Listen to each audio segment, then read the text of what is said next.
Welcome back to my channel once again. তোমরা জানো ইতিমধ্যে ছাত্রছাত্রীদের কলেজে ভর্তি প্রক্রিয়া শুরু হয়ে গিয়েছে।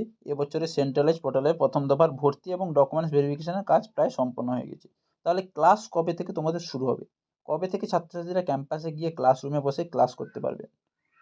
তো ইউনিভার্সিটি গ্র্যান্ট কমিশন অর্থাৎ বিশ্ববিদ্যালয়ের মন্ত্রকের তরফ থেকে কী আপডেট দেওয়া হয়েছে তুলে ধরবো আজকের এই ভিডিওর মাধ্যমে। তোমরা ভিডিওটি লাস্ট পর্যন্ত দেখতে থাকো স্কিপ না করে। আর যারা চ্যানেলে নতুন হয়ে যাচ্ছ চ্যানেলটিকে সাবস্ক্রাইব করে রাখো। তো প্রথমে বলে রাখি, ভর্তি ও কলেজের ক্লাস শুরু কবে থেকে হচ্ছে। ইউজিসি ক্যালেন্ডার অনুসারে অনেক আগে এই ব্যাপারে বিজ্ঞপ্তি জারি করা হয়েছিল। কলেজের একাডেমিক শুরু হচ্ছে 1 আগস্ট থেকে, কিন্তু পশ্চিমবঙ্গের ক্ষেত্রে আগস্ট মাসের শুরুতে শুধুমাত্র প্রথম ধাপের ভর্তি প্রক্রিয়া সম্পন্ন হয়েছিল। বাকি কিছু ছাত্রছাত্রী সম্পূর্ণ আগস্ট মাস ধরে প্রায় ভর্তি হয়েছে বিভিন্ন রাউন্ডের মাধ্যমে।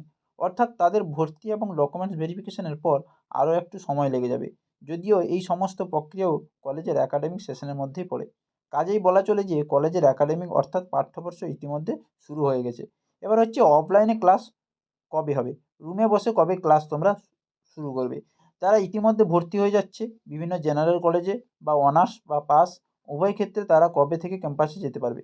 ক্লাস করবার জন্য বিস্তারিত বিজ্ঞপ্তি এবং প্রকাশ করা হবে। তবুও যেটা জানা যাচ্ছে যে সেপ্টেম্বরের দ্বিতীয় সপ্তাহ থেকে ক্লাস শুরু হওয়ার সম্ভাবনা রয়েছে। তবে এটা সম্পূর্ণ কলেজ কর্তৃপক্ষের উপর নির্ভর করে। তুমি যে কলেজে ভর্তি হয়েছো সেই কলেজে কবে থেকে ক্লাস শুরু হবে সেটি সেই কলেজের অফিসিয়াল ওয়েবসাইটে নোটিফিকেশান এবং কলেজের হোয়াটসঅ্যাপ গ্রুপ ও সোশ্যাল মিডিয়ার পেজ থেকে তোমরা জানতে পারবে। তো পরবর্তী আপডেট পেলে আমরা সবার আগে ছাত্রছাত্রীদের কাছে পৌঁছে দেবো। তার পাশাপাশি কলেজে পড়াশোনার সমস্ত আপডেট, একাডেমিক কাউন্সেলিং থেকে স্কলারশিপের বিভিন্ন তথ্য পেতে আমাদের চ্যানেলের সঙ্গে জুড়ে থাকো।